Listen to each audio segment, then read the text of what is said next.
Hello. जर तुम्ही lecture 1च्या part A वरून इथे आला असाल, तुम्ही व्हिडिओ चालू करा पुढे. परंतु जर तुम्ही डायरेक्टली या व्हिडिओवर आला असाल तर मी तुम्हाला सांगेन की या लेक्चरचा पहिला पार्ट बघा, ज्याची लिंक मी डिस्क्रिप्शन बॉक्समध्ये देईन किंवा वरती आय बटनवर देईन. ती व्हिडिओ बघा ज्याच्यामध्ये आपण थेरी कव्हर केली आहे आणि पुढे कंटिन्यू करा. ओके, तर चला स्टार्ट करूया.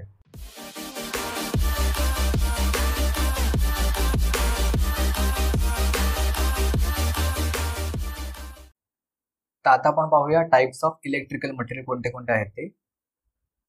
तर मटेरियलचे आपण 3 पार्टमध्ये आपण कॅटेगराइज करू शकतो. एक म्हणजे कंडक्टर, देन सेमी कंडक्टर आणि तिसरं म्हणजे इन्सुलेटर. ओके, तर आता आपण बघूया एक एक करून काय आहे ते. तर कंडक्टर म्हणजे material which can carry current easily with the less amount of resistance. Obviously याच्यामधून खूप कमी अमाऊंट ऑफ रेजिस्टन्स असेल आणि करंट खूप जास्त अमाऊंटमध्ये फ्लो होतो. ह्याच्यामध्ये resistivity is very low, form by metallic bonds. कधी कधी ह्याच्यावर सुद्धा डायरेक्टली क्वेश्चन विचारला जातो की कंडक्टरमध्ये कोणत्या प्रकारचा बॉन्ड असतो. Okay, and it is use to make wire, cable और बसबार. तर ह्याची काही एक इलेक्ट्रिकल कंडक्टरचे तुम्हाला इथे एक्झाम्पल दिले मी, सिल्वर, गोल्ड, कॉपर, स्टील किंवा सी वॉटर. ऑब्वियसली सी वॉटरचे आपण केबल किंवा बसबार वगैरे बनवणे आपण तो एक गुड कंडक्टर ऑफ इलेक्ट्रिसिटी, कारण त्याच्यामध्ये आपलं सॉल्ट वॉटर असतं. जे कोणते सॉल्ट वॉटर असतं ते आपलं गुड कंडक्टर ऑफ इलेक्ट्रिसिटी असतं. ओके, तर पुढे बघूया इन्सुलेटर. तर the material which does not allow the current to flow through them, त्याला आपण म्हणतो इन्सुलेटर. म्हणजे केबलवर जे वरून जे इन्सुलेटर आपल्याला असतं त्याला आपण म्हणतो इन्सुलेटर, कारण त्याच्यातून आपल्याला करंट शॉक लागत नाही. करेक्ट. जे इथे तुम्ही बघू शकता ह्याच्यामध्ये क्लिपार्टमध्ये जे आपले सेफ्टी शूज आहेत ते सुद्धा इन्सुलेटर पासून बनवलेले असतात, कारण आपल्याला जर कुठे बेअर कंडक्टर असेल तर त्यामुळे शॉक लागू नये म्हणून. ओके, त्याची रेजिस्टिव्हिटी खूप हाय असते आणि it is a form by ionic bonds. Okay, तर हे तुम्ही लक्षात ठेवू शकता. इन्सुलेटर आय आणि याचा असतो आयोनिक बॉन्ड आय. तर दोन्ही आय आय वरून तुम्ही लक्षात ठेवू शकता की इन्सुलेटर आयोनिक बॉन्ड. आणि it is use to cover wire म्हणजे bare conductor and avoid short circuiting between the bare conductor. Okay, तर हे आहे तुमचे काही 5 electrical insulator. Rubber, glass, oil, diamond किंवा ड्रायवूड. तो ऑइल कुठे आपण यूज करतो तर ट्रान्सफॉर्मरमध्ये यूज करतो. ओके, ते इन्सुलेशनसाठी सुद्धा आणि कुलिंग पर्पजसाठी सुद्धा असतं. ते आपण पुढे बघूया जेव्हा इलेक्ट्रिकल मशीन्स आपलं चालू होईल तेव्हा. Then semiconductor. Semiconductor म्हणजे काय, इन्सुलेटर आणि कंडक्टरच्या ज्याची प्रॉपर्टी मिडलला लाय करते ते. हेच डेफिनेशन म्हणता येते.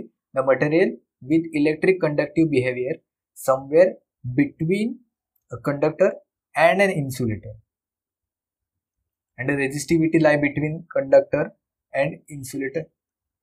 आणि सेमी कंडक्टर असतात तुमचे कोव्हॅलंट बॉन्ड पासून बनवलेले असतात. ओके, आपण बेसिक इलेक्ट्रॉनिक्समध्ये हे शिकू की वेगवेगळ्या टाईपचे जे बॉन्ड असतात त्याच्यामध्ये कोव्हॅलंट बॉन्ड वगैरे.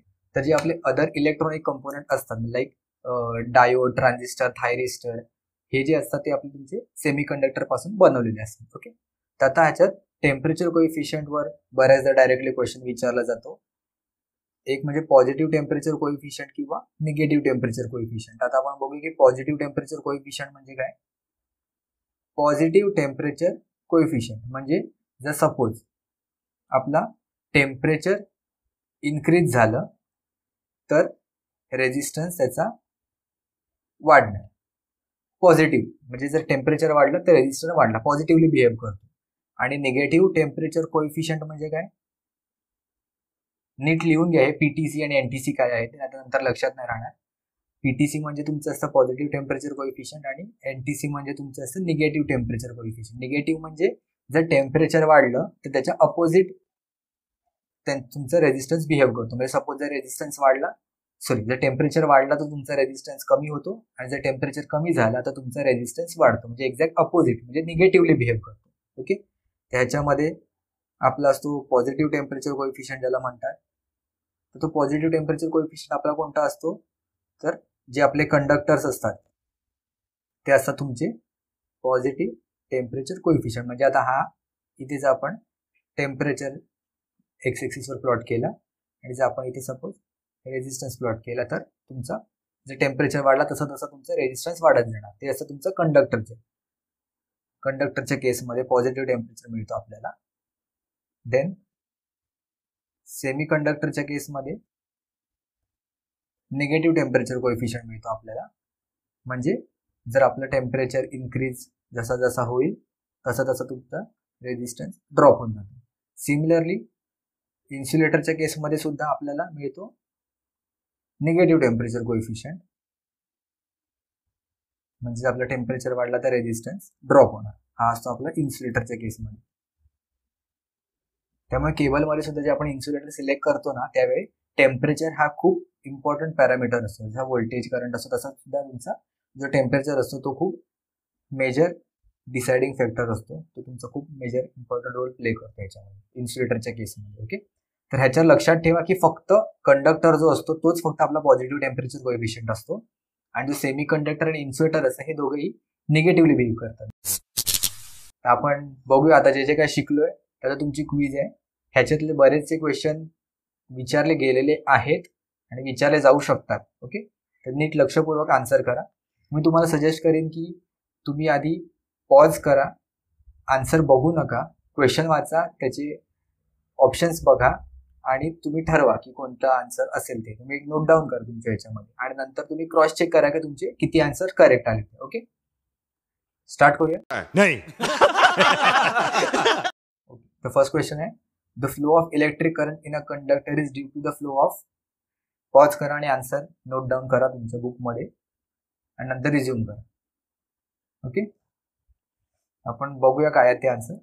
तुम्ही लिहिलं असेल होपफुली करेक्ट आन्सर.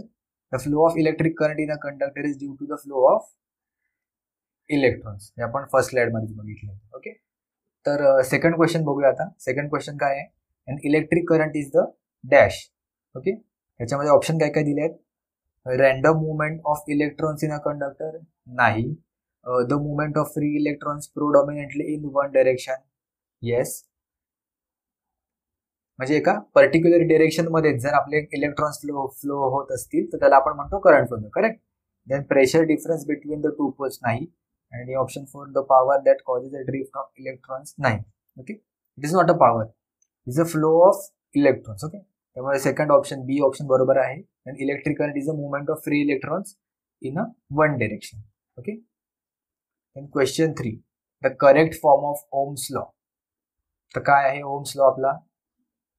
आपण काय बघितलं होतं, Ohm's law I is directly proportional to the V और V is directly proportional to the I आणि V इज IR. करेक्ट. एका रेजिस्टर मधून किती करंट फ्लो होतोय हे त्याच्या पॉइंटच्या अक्रॉस असलेल्या व्होल्टेजवर डिपेंड करतो. करेक्ट. त्यामुळे आपल्या इथे B आणि C हे दोन्ही ऑप्शन्स करेक्ट आहेत. त्यामुळे इथे ऑप्शन डी करेक्ट येईल, option B and option C. Okay, question 4 बघूया काय आहे. The two wires A and B of same material and length L and 2L have radius R and 2R respectively. The ratio of their resistance will be what? Video pause करा, answer solve करा आणि इथे येऊन check करा. Okay, आपण बघूया answer काय आहे याचं डायरेक्टली. ह्याने काय सांगितलंय, दोन वायर आहेत A आणि B, त्याची प्रत्येकाची लेंथ आहे. सपोज आपण घेऊया वायर A, त्याची लेंथ आहे L आणि त्याचे रेजिस्टन्स आहे R. ओके, आणि जी वायर B आहे त्याचे रेजिस्टन्स आहे 2L आणि त्याचं रेजिस्टर आहे 2R. Radius radius R is radius. R is radius. आपण फॉर्म्युला बघितला होता, रेजिस्टन्सचा फॉर्म्युला काय होता, R is equal to rho L upon A. Okay, तर L तर आपल्याला माहिती आहे लेंथ किती आहे, पण A म्हणजे काय होतं आपला area of cross section. Okay, तर एरिया ऑफ क्रॉस सेक्शन म्हणजे काय होतं, तर एक वायर आहे. ओके, ही वायर आहे, तर वायरचा एरिया ऑफ क्रॉस सेक्शन आता ह्याच्यावरून कसं सांगू शकतो आपण, हा सर्कलचा जो असतो त्याप्रमाणे. ठीक आहे, सर्कलचा एरिया काय असतो पाय R स्क्वेअर आणि R इज रेडियस. ठीक आहे, त्याच्यामध्ये आपण सांगू शकतो की R is directly proportional to the L upon R square. तर आपण ह्या फॉर्म्युलावरून बघितलं की R is directly proportional to the L and inversely proportional to the R square. Okay, तर आपण इंडिव्हिज्युअल लिहून घेऊया. RA म्हणजे A वायरसाठीचा रेजिस्टन्स काय असेल, तो directly proportional to the L A साठी आणि RA चा तो असेल square. So RA is directly proportional to the L ची व्हॅल्यू काय एल अपॉन रेजिस्टर काय आहे आपला रेडियस काय आहे त्याचा R square. Okay similarly R B ची व्हॅल्यू काय आहे आपली 2L upon 2R to the power 2. ठीक आहे तर आपल्याला त्यांनी विचारलं ratio of the resistance will बी. तर त्यांनी इनिशियली कोणता विचारला ए दिलाय. ओके रिस्पेक्टिव्हली आहे ना तर ए आणि नंतर बी आहे.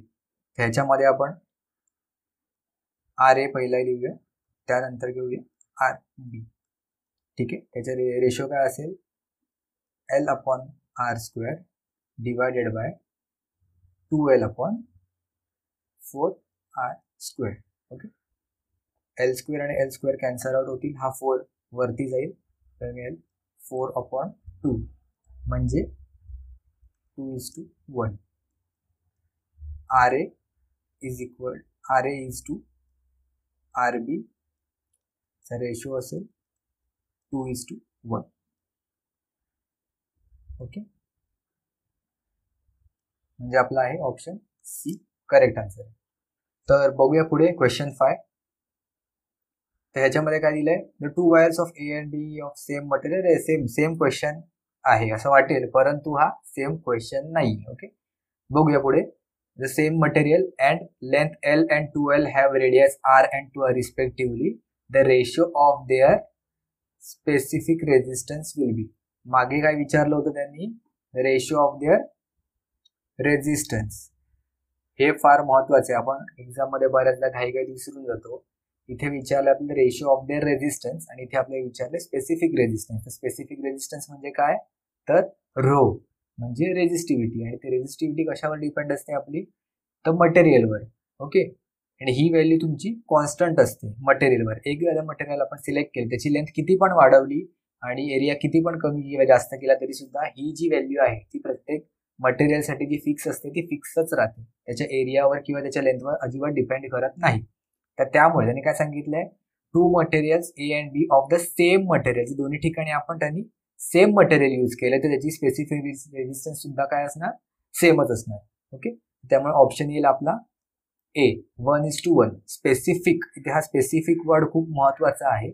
स्पेसिफिक रेजिस्टन्स म्हणजे होते तुमची रेजिस्टिव्हिटी आणि ती तुमची मटेरियलवर डिपेंड करते. ओके सेम मटेरियल यूज केल्यामुळे आपली व्हॅल्यू येते 1:1. क्लिअर. पुढच्या क्वेश्चन कडे जाऊया. क्वेश्चन नंबर 6 काय आहे तर which of the following material possesses the least specific resistance. तर आपण जे टेबलमध्ये बघितलं होतं की 1 वर कुठला येतो मटेरियल ज्याची सगळ्यात कमी रेजिस्टिव्हिटी असते तो म्हणजे सिल्वर. करेक्ट. 2 वर होतं कॉपर. 3 वर होतं गोल्ड. करेक्ट. त्यामुळे ऑप्शन करेक्ट येईल याला option C silver. Specific resistance विचारलं रेजिस्टिव्हिटी सिल्वरची खूप कमी असते. ओके वया पुढच्या क्वेश्चन कडे. पुढचा क्वेश्चन आहे the electric current is dash. तर इलेक्ट्रिक करंट कसा असतो आपला स्केलर क्वांटिटी असते वेक्टर क्वांटिटी असते समटाइम्स स्केलर और समटाइम्स वेक्टर किंवा नंबर. तर याच्यामध्ये करेक्ट आन्सर आहे the electric current is a scalar quantity. म्हणजे त्याचे मॅग्निट्यूड चेंज होऊ शकतो पण तो एका कोणत्याही पर्टिक्युलर डिरेक्शन मध्ये नसतो. ओके वेक्टरस म्हणजे काय वेक्टर क्वांटिटी म्हणजे ते एका पर्टिक्युलर डिरेक्शन मध्ये असते. करेक्ट. आणि नंबर तर नाहीये कारण तो नंबर आपण व्हेरी करू शकतो करंट चेंज होतो तो मॅग्निट्यूडवर डिपेंड असतो. मॅग्निट्यूडचा नंबर असतो परंतु तो एका मॅग्निट्यूडवर डिपेंड करतो. त्यामुळे electric current is a scalar quantity and not a vector quantity. So next question बघूया आता. नेक्स्ट क्वेश्चन काय म्हणतोय a piece of aluminium wire is stretch to reduce its diameter to half of its original value, then its resistance will become. ओके खूप important question आहे ते नीट लक्षपूर्वक बघा. ह्याच्यामध्ये काय सांगितलं त्यांनी a piece of aluminium wire is stretch. Suppose आपण एखादी कोणतीही वस्तू स्ट्रेच केली ओके त्याची दुरात ताणली तर त्याची लेंथ वाढेल. ओके पण त्याचं मटेरियल सेम असेल बरोबर. तर त्यामुळे जर ही वायर स्ट्रेच केली तर त्यामुळे त्याचं एरिया ऑफ जो क्रॉस सेक्शन असणार तो त्याचा कमी कमी होत जाईल. लेंथ वाढेल परंतु एरिया ऑफ क्रॉस सेक्शन त्याचा कमी होत जाणार. म्हणजे व्हॉल्यूम जर कॉन्स्टंट असेल जर आपण लेंथ इन्क्रीज केली स्ट्रेच केला तर लेंथ वाढेल परंतु एरिया माझा कमी होईल. ओके पण व्हॉल्यूम माझा कॉन्स्टंट राहील. तर हे खूप इम्पॉर्टंट आहे याच्यामध्ये. तर आपला रेझिस्टन्सचा फॉर्म्युला काय होता, R is equal to rho L upon A. Correct. ह्याच्यामध्ये आपण जरा एक मॉडिफिकेशन करूया. ह्याच्यामध्ये दोन्हीकडे आपण ए आणि ए ने आपण मल्टिप्लाय करूया वरती आणि खाली. ओके. त्यामुळे फॉर्म्युला तर काही चेंज होणार नाहीये. नवीन आपला फॉर्म्युला बनेल R is equal to rho L A upon A square. Okay, clear. आता व्हॉल्यूम काय असतो आपला, व्हॉल्यूम म्हणजे this a multiplication of L into A. Correct. तर आपण या रेजिस्टरच्या फॉर्म्युलामध्ये चेंज करू शकतो. R is equal to rho V upon A square. Correct. तर याच्यामध्ये जो रेजिस्टिव्हिटी आहे रो आणि व्ही हे दोन्ही कॉन्स्टंट आहे, कारण आताच आपण बघितलं, कारण व्हॉल्यूम आपलं कॉन्स्टंट राहतो. जरी स्ट्रेच केला तरी व्हॉल्यूम कॉन्स्टंट राहील, लेंथ आणि एरियामध्ये फक्त फरक होईल. ओके. तर त्यामुळे आपण या फॉर्म्युलाला डायरेक्टली आपण लिहू शकतो. जो व्हॉल्यूम आणि रेजिस्टिव्हिटी कॉन्स्टंट आहे म्हटल्यावर R is directly proportional to the 1 upon एरियाचा स्क्वेअर. करेक्ट. हे सुद्धा आपण लिहू शकतो ह्याच्यामध्ये. तर आता आहे क्वेश्चन मध्ये त्यांनी काय दिलंय, सपोज आर साठी त्यांनी, आर म्हणजे इनिशियल कंडिशन स्ट्रेच करायच्या आधीची, तर तेव्हा डायमीटर काय होता डी. ओके. आणि सेकंड मध्ये काय, म्हणजे आपण न्यू रेजिस्टन्स त्याला आपण म्हणूया आर डॅश. ह्याची व्हॅल्यू काय, ह्याच्यासाठी काय त्याने केले, diameter to half. Correct. Half of its original value, म्हणजे जर डी त्याची ओरिजिनल व्हॅल्यू असेल तर त्यांनी डी बाय 2 केला स्ट्रेच केल्यानंतर. बरोबर. तर आता आपल्याला काय फाइंड आउट करायचं आहे की नवीन रेजिस्टन्स किती टाइम्स असेल ओरिजिनल रेजिस्टन्स पेक्षा. करेक्ट. तर आता ह्याच्यामध्ये बघूया आपण. ए काय होता आपला पाय आर स्क्वेअर. ओके. तर आपण ह्याला आरला आपण सबस्टिट्यूट करूया. आर म्हणजे डायमीटरचा हाफ असतो तो. करेक्ट. म्हणजे आपण ह्याला डीच्या टर्म्समध्ये लिहून घेतला. ओके. तर आपण रेजिस्टरचा फॉर्म्युला बघूया. R is inversely proportional A square आहे ना, तर ए ची आपण व्हॅल्यू सबस्टिट्यूट करूया इथे. ए ची व्हॅल्यू काय आहे डीच्या टर्म्समध्ये पाय अपॉन डी बाय 2 चा होल स्क्वेअर. हा झाला ए. करेक्ट. आणि आपल्याला ह्याचा घ्यायचा आहे स्क्वेअर, कारण ए स्क्वेअर आहे ना. बरोबर. आणि ए ची व्हॅल्यू आहे आपली, where A is pi D square upon 4, हे D by 2 the whole square. Okay. याची व्हॅल्यू काय बनेल आपली, R is directly proportional to the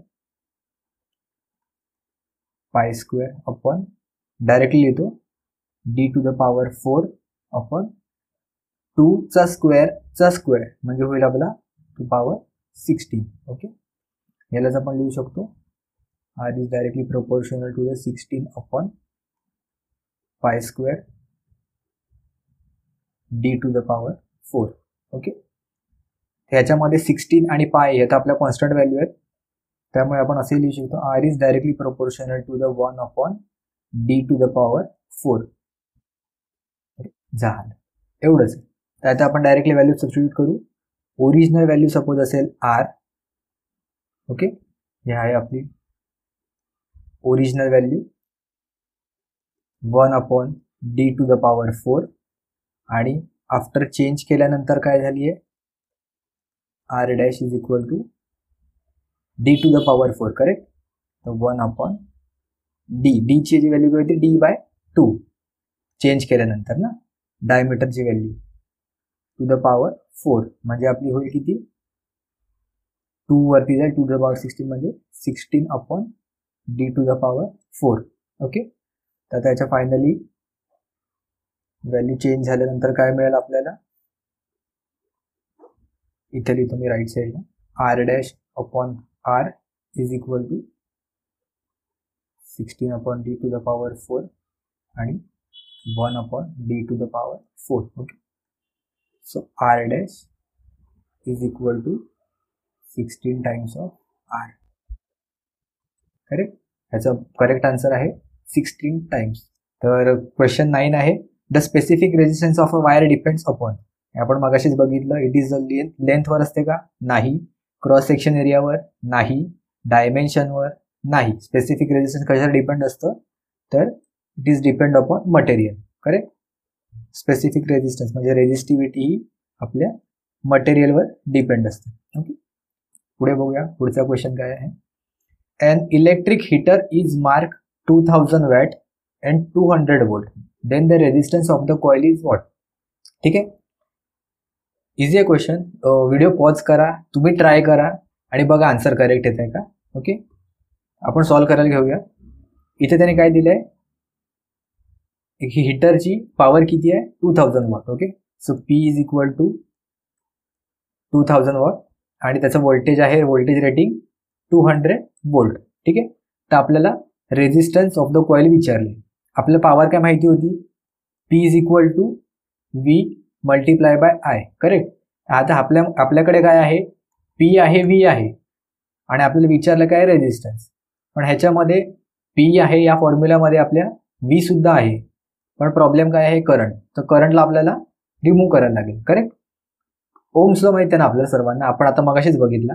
तर ओम्स लॉ मध्ये काय होतं, V is equal to I times R. Okay, तर ह्याच्यामध्ये आपण रेजिस्टर आहे, व्होल्टेज आहे, करंट सुद्धा आहे. ठीक आहे, तर आपण ह्याच्यामधून करंट चेंज करू शकतो. So I is equal to V upon R. Correct. तर हा आपण आय इथे सबस्टिट्यूट करूया. मग पी ची व्हॅल्यू मिळेल व्ही मल्टिप्लाय बाय आयची व्हॅल्यू सबस्टिट्यूट केली व्ही अपॉन आर, म्हणजे मिळेल P is equal to V square upon R. आता इथे पी सुद्धा माहिती आहे, व्ही सुद्धा माहिती आहे आणि आर काढू शकतो इझिली. राईट. सो आर आपण एका साईडला घेऊया. R is equal to V square upon P. तर डायरेक्टली व्हॅल्यू सबस्टिट्यूट करूया. व्ही काय आहे, 200 स्क्वेअर डिवायडेड बाय 2000. याची व्हॅल्यू किती येईल, 200 multiply by 200 divided by 2000. Okay, 0 0 cut, हा 0 कट, हा 0 cut, 2 2 cancel out, 20. So R is equal to 20 ohms. आला आन्सर. ओके, असेच खूप बेसिक क्वेश्चन विचारतात, तर तुम्ही इझिली सॉल्व्ह करू शकता जर तुम्हाला हे फॉर्म्युला माहिती असतील तर. तसंच सिमिलरली आता आपल्याला व्होल्टेज माहिती होतं, करेक्ट, 200 वोल्ट. पण जर आपल्याला करंट माहिती असतं तर काय केलं असतं आपण, हा जो आहे ओम्स लॉ तो आपण व्होल्टेजच्या टर्म्समध्ये सबस्टिट्यूट केला असता. म्हणजे पी इज इक्वल टू जो व्ही इंटू आय आहे, तर आपण इथे व्ही ची व्हॅल्यू सबस्टिट्यूट केली असती. व्ही ची व्हॅल्यू काय आहे, आय आर आणि मल्टिप्लाय बाय परत आय. त्यामुळे P is equal to I square R. हा करंटच्या टर्म्समध्ये आहे आणि हा आहे व्होल्टेजच्या टर्म्समध्ये. तर हे दोन फॉर्म्युले सुद्धा खूप महत्वाचे आहेत आपल्याला. ठीक आहे, पुढे बघूया. The filament of electric bulb is made of. मग अशी आपण बघितलं कोणतं असतं, टंगस्टन. तर जे फिलामेंट असतं इलेक्ट्रिक बल्बमध्ये ते असतं टंगस्टन. ओके, तर पुढे बघूया. If electric bulbs rated for the same voltage have powers of 200 watt and 100 watt. Okay, then if their resistances are respectively R1 and R2, then. आता या दोघांचं आपल्याला रिलेशन बघायचं, म्हणजे कोण कोणाच्या ट्वाईस असेल किंवा 4 टाइम्स असेल.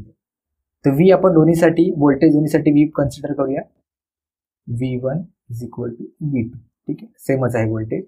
इथे काय आहे, P1 म्हणजे फर्स्ट बल्बची पॉवर किती आहे, 200 वॅट. P2 म्हणजे सेकंड बल्बची पॉवर किती आहे, 100 वॅट. ओके, आणि ह्याचा रेजिस्टन्स किती आहे, R1, ह्याचा रेजिस्टन्स आहे R2. तर ह्याच्याच आपल्याला डायरेक्टली व्हॅल्यू काढायची. आपण मगाशीच बघितलं आधीच्या ह्याच्यामध्ये रेजिस्टन्स आणि रेजिस्टन्स व्होल्टेज आणि पॉवरच्या टर्ममध्ये कसं रिलेशन आहे. तर आपण डायरेक्टली ह्याच्यावरून सेम काढू शकतो. R is equal to V square upon P. Correct. त्यामुळे R1 हा आपला मेन फॉर्म्युला.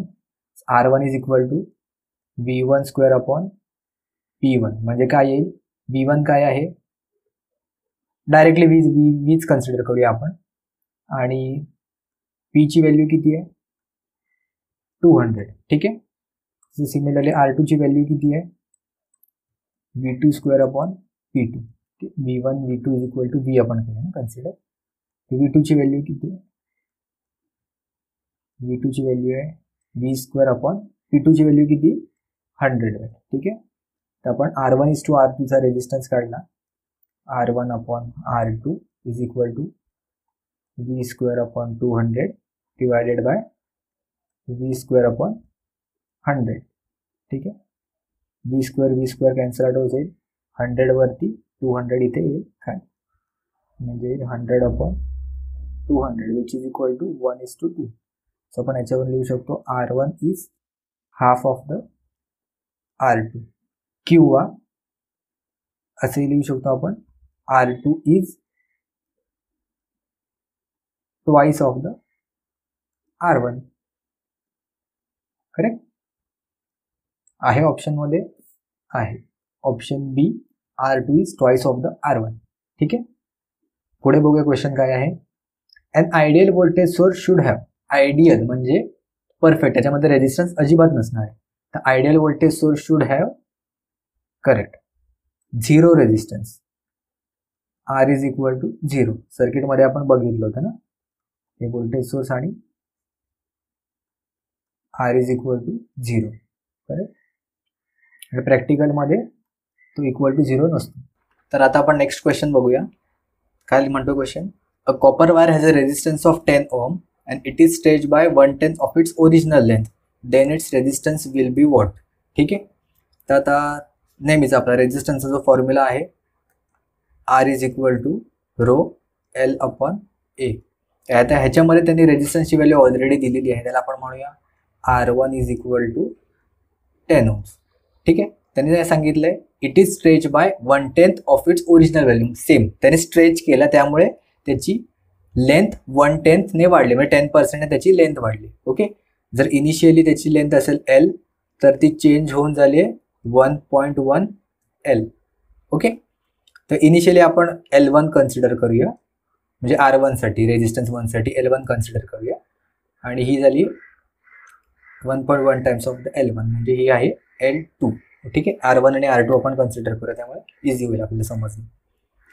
तर या फॉर्म्युलामध्ये काय आहे, R1 इज इक्वल टू, आता ह्याच्यामध्ये काय आपल्याला लेंथ इम्पॉर्टंट आहे. लास्टच्या क्वेश्चनमध्ये काय होतं आपल्याला एरिया, म्हणजे तो त्याने डायमीटर दिलेला. करेक्ट, डायमीटर त्याच्यामध्ये इम्पॉर्टंट होतं, त्यामुळे आपण एरियाने मल्टिप्लाय केलं. आता इथे आपल्याला इम्पॉर्टंट काय आहे, L, लेंथ आपल्याला त्याने चेंज केली ना, त्यामुळे आपण इथे L कॉन्स्टंट ठेवूया आणि L ने मल्टिप्लाय करूया वरती आणि खालती दोन्ही ठिकाणी. रो L A ला जसं आपण तिथे एरियाने मल्टिप्लाय केले, इथे आपण लेंथने मल्टिप्लाय करूया, कारण आपला व्हॉल्यूम कॉन्स्टंट ठेवायचं आहे. करेक्ट, आणि व्हॉल्यूम काय असतो आपला A मल्टिप्लाय बाय L, त्यामुळे आपला परत इथे व्हॉल्यूम कॉन्स्टंट राहील V. ठीक आहे, तिथे रेजिस्टिव्हिटी कॉन्स्टंट, V व्हॉल्यूम पण कॉन्स्टंट, त्यामुळे आपण लिहू शकतो की resistance is directly proportional to the L². बरोबर, लास्ट टाइमला काय होतं आपलं, R is directly proportional to the 1/A². ठीक आहे, हे दोन्हीही फॉर्म्युले तुमचे जेव्हा स्ट्रेच केले जाते वायर, त्याच्यासाठी आपण यूज करतो. जे स्ट्रेच केलं म्हणजे आपण इथे आता लेंथ चेंज केली आहे, त्यामुळे आपण लेंथच्या टर्ममध्ये येतो. लास्ट क्वेश्चनमध्ये आपल्याला एरियाच्या टर्म किंवा रेडियस किंवा डायमीटरच्या टर्ममध्ये येतो, म्हणून आपण एरिया तिथे कन्सिडर केलेला. ठीक आहे, तर आता आपण लिहूया R1 is equal to directly proportion आहे, तर आपण इथे सपोज एक कॉन्स्टंट व्हॅल्यू घेऊया K टाइम्स L1. ठीक आहे, R1 ची व्हॅल्यू आपली 10 is equal to K L1. ठीक आहे, K ची व्हॅल्यू आपण घेऊया, K is equal to 10 upon L1. कॉन्स्टंटची व्हॅल्यू ती आपण नेक्स्ट ह्याच्यात सबस्टिट्यूट करू. 10 काय आपला 10 ओम्स जी व्हॅल्यू त्यांनी इथे दिलेली आहे क्वेश्चनमध्ये, रेजिस्टन्सची व्हॅल्यू. ठीक आहे, आता रेजिस्टन्स 2 काय असणार आहे, सॉरी L1 नाही, इथे L1² असणार आहे ना, कारण आपला R is directly proportional to the square times आहे. ठीक आहे, so R2 is equal to K times of the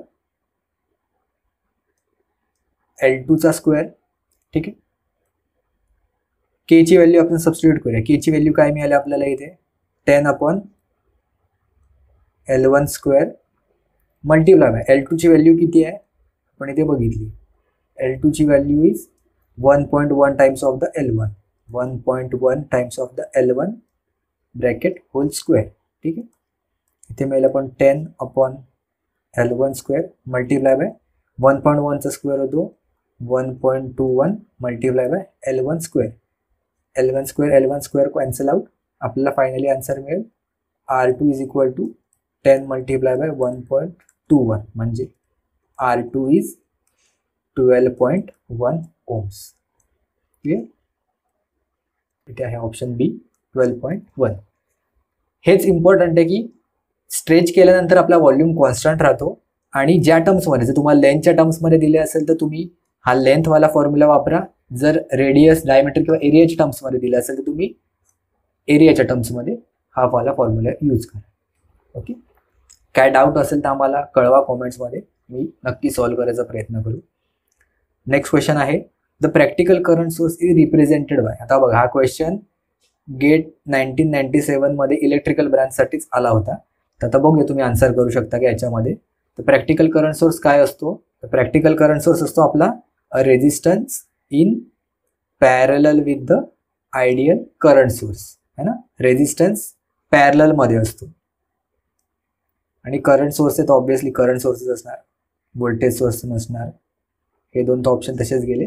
फक्त सिरीज किंवा पॅरलल हे लक्षात ठेवायला पाहिजे. करंट सोर्समध्ये पॅरललमध्ये असतो, व्होल्टेज सोर्समध्ये सिरीजमध्ये असतो. ओके, पाहूया पुढचा क्वेश्चन. हा डायरेक्टली रेजिस्टर कलर कोडवरचा क्वेश्चन आहे. त्याच्यामध्ये काय लिहिलं आहे, 4 बँड आहेत, येल्लो, व्हायलेट, ऑरेंज आणि सिल्वर. तर तुम्ही तो टेबल एकदा बघितला तर तुम्हाला लक्षात येईल की येल्लोसाठी आपण यूज करतो 4, देन व्हायलेटसाठी यूज करतो आपण 7 आणि जो ऑरेंज आहे तो तुमचा काय असतो, BB रॉय ना, BBROY. त्याच्यामध्ये असतो 0, 1, 2, 3 आणि 4. तर ऑरेंजसाठी काय आहे 10, म्हणजे ऑरेंजसाठी आहे नंबर 3, म्हणजे मल्टीप्लायर असतो ना, 10 to the power 3. आणि सिल्वरसाठी, सिल्वर हा टॉलरन्स बँड आहे 10% साठी, गोल्ड आहे 20% साठी. So 47 × 10 to the power 3 plus or minus 10%, म्हणजे 47 kilo ohms plus or minus 10%. ठीक आहे. तर असे सोपे सोपे क्वेश्चन सुद्धा डायरेक्टली विचारतात. फक्त हा तुमचा टेबल आणि चार्ट लक्षात राहायला पाहिजे आणि मेन म्हणजे टॉलरन्सची व्हॅल्यू पण तुम्हाला लक्षात राहिली पाहिजे. ठीक आहे. नेक्स्ट क्वेश्चन बघूया. When 1 volt is applied in a circuit a current of 1 microampere flows through it, then the conductance of a circuit is. आता कंडक्टन्स ही टर्म नवीन आहे. आपल्याला व्होल्टेज आणि करंट आहे ते आपण ओम्स लॉने आपण रेजिस्टन्स काढून घेऊया. रेजिस्टन्स काय असतो, R is equal to V/I. Okay, voltage आहे 1 volt divided by 1 microampere. Micro म्हणजे 10 to the power -6. ओके, तर 10 to the power -6 ह्याला आपण वरती गेल्यानंतर किती होईल, 10 to the power 6. करेक्ट. तर आता कंडक्टन्स आपण G या सिम्बॉलने दर्शवतो आणि G असतो आपला 1 रेजिस्टन्स. रेजिस्टन्स म्हणजे काय असतो, अपोजिशन टू द करंट, आणि कंडक्टन्स म्हणजे अलाउ करतो द फ्लो ऑफ करंटला. सो 1/10 to the power 6 म्हणजे किती येईल हा, 10 to the power -6. कंडक्टन्सचं युनिट काय आहे, ओम इनवर्स म्हणजे मो और ओम इनवर्स. तर कंडक्टन्सचा आन्सर काढलाय आपण 10 to the power -6 मो. त्यालाच आपण लिहू शकतो 1 मायक्रो मो. ओके, तर ऑप्शन आहे ऑप्शन ए 1 मायक्रो मो करेक्ट आन्सर आहे. तर पुढचा क्वेश्चन आहे, insulators have dash temperature coefficient of resistance. तर काय, ज्यांनी लक्षपूर्वक लेक्चर बघितलंय पूर्ण त्यांना बरोबर येईल याचा answer. Insulators have negative temperature coefficient of resistance. Correct. Insulator आणि सेमी कंडक्टर हे निगेटिव्ह टेम्परेचर कोएफिशियंट असतात आणि तुमचे जे कंडक्टर असतात ते असतात positive temperature coefficient. Okay, zero temperature coefficient म्हणजे एक फ्लॅट लाईन जी आपल्याला मिळते, म्हणजे टेम्परेचर चेंज झालं तरी सुद्धा त्याच्या रेजिस्टन्समध्ये चेंज होत नाही, असे फार रेअर एलिमेंट्स असतात. तर निगेटिव्ह हे आपलं करेक्ट आन्सर आहे इन्सुलेटरसाठी. ओके, तर पुढचा क्वेश्चन आहे, Ohm's law is not applicable to. हे बऱ्याच तुम्हाला डायरेक्टली क्वेश्चन विचारताय, तुम्हाला लक्षातच ठेवायला लागेल. त्याचा आन्सर आहे व्हॅक्यूम ट्यूब्स.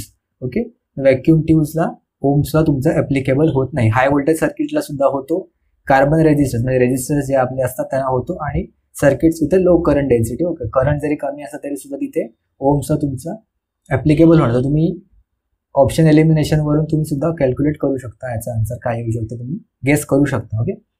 देन क्वेश्चन 20 आहे, an instrument which detect the electric current is known as. ह्याच्यावर तुम्ही हे सुद्धा तुम्ही ऑप्शन एलिमिनेशन वरून एक गेस करू शकता. तर काय येऊ शकतं याचा आन्सर, वोल्ट मीटर नाही येणार, कारण आपल्याला काय करायचं, इलेक्ट्रिक करंट डिटेक्ट करायचं आहे. वोल्ट मीटर येणार नाही, वॅट मीटर येणार नाही, कारण वॅट मीटर कसलं आहे, वॅट म्हणजे पॉवरचं युनिट, त्याच्यामुळे आपण पॉवर कॅल्क्युलेट करतो. रिओस्टॅट रेजिस्टरसाठी यूज करतो आपण, तेव्हा ऑप्शन उरला गॅल्व्हॅनोमीटर. ओके. आणि ऑप्शन गॅल्व्हॅनोमीटर करेक्ट आहे. इलेक्ट्रिक करंट कॅल्क्युलेट करण्यासाठी किंवा इलेक्ट्रिक करंट आपण डिटेक्ट करण्यासाठी एका इन्स्ट्रुमेंटमध्ये आपण गॅल्व्हॅनोमीटर यूज करतो. हे आपण मोस्टली व्हीटस्टोन ब्रिजमध्ये यूज करतो. तो आपलं व्हीटस्टोन ब्रिज काय आहे ते आपण नेक्स्ट टू नेक्स्ट लेक्चरमध्ये आपण नक्कीच बघू. ठीक आहे. तर आपले 20 क्वेश्चन्स पहिल्या लेक्चरचे कंप्लीट झालेले आहेत. आणि तुम्हाला ही व्हिडिओ आवडली असेलच, इतक्याच तुम्ही शेवटपर्यंत आला आहात तर एक लाईक करा व्हिडिओला, एक कमेंट करा आणि नक्कीच ही व्हिडिओ तुमच्या मित्रांपर्यंत, मेकॅनिकलच्या किंवा इलेक्ट्रिकलच्या दोन्ही ब्रँचेसच्या मित्रांना तुमच्या शेअर करा आणि त्यांना सुद्धा सांगा की आपण इथे BMCJEEची सिरीज चालू केली आहे. हां, सगळ्यांना सांगा की व्हिडिओची सिरीज आपण चालू केली आहे इलेक्ट्रिकल इंजिनिअरिंगसाठी. अगदी सुरुवातीपासून चालू करतोय. सो कोणत्याही ब्रांचला काहीच प्रॉब्लेम येणार नाही, मेकॅनिकलला किंवा इलेक्ट्रिकलला. अगदी नवीन असतील या कॉम्पिटिटिव्ह एक्झामसाठी तरीसुद्धा त्यांनाही नक्कीच व्हिडिओ आवडेल. आणि चॅनलला सबस्क्राईब करायला विसरू नका आणि व्हिडिओ मॅक्झिमम लोकांपर्यंत शेअर करा. आणि भेटूया आपण पुढच्या व्हिडिओमध्ये.